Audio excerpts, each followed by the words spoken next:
Finish off the history quote. Let's change the background color by going over to background over here and unlocking it. We have to get rid of that padlock. Then we're going to choose a gradient. Over here we have our paint bucket tool is the default right now because that's the last thing you chose. Change it from paint bucket to gradient tool, and then up in the options you could go through any of these background colors and find something that works for you. I try many, but notice that I can set it. I don't even actually really like that color. I could set it in place, and then I could change things about it, which we've talked about before. That's terrible too. I'm going to go back to the original, and notice again, I'm trying different things. That's the importance of this, trying different things. So I'm going to go ahead with some purples. Okay, now I'm going to accept that right there. So there's a couple ways to accept it. One of the things is I like to go to the move tool and just click on that, and then everything falls into place. Now I'm going to use the type tool, the horizontal type tool, to do my quote, but I'm going to show you what would happen if I just clicked here and then clicked paste. The entire quote goes from left to right and is way longer than the background. So instead of doing that, what I'm going to do is I'm going to select my horizontal type tool, and then I'm going to create the area I want. I'm going to click and drag to create a box for the area. I don't want to go over my cultural figure's face. I want to keep it somewhere in here. And then I could go ahead and paste that in.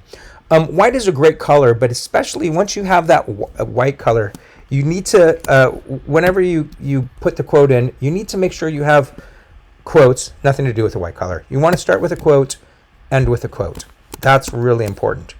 Then you want to choose what sort of font you're going to do for this. I'm going to do something like that. Nope, it's not readable. I'm going to do something like that, which is originally what I wanted. You can make adjustments here. You could adjust the size and all those things, but make sure that you have those quotes. That's a little bit too big for me. Again, I'm trying stuff, and check it out. Make sure the words stay off the side here. We do not want something like that.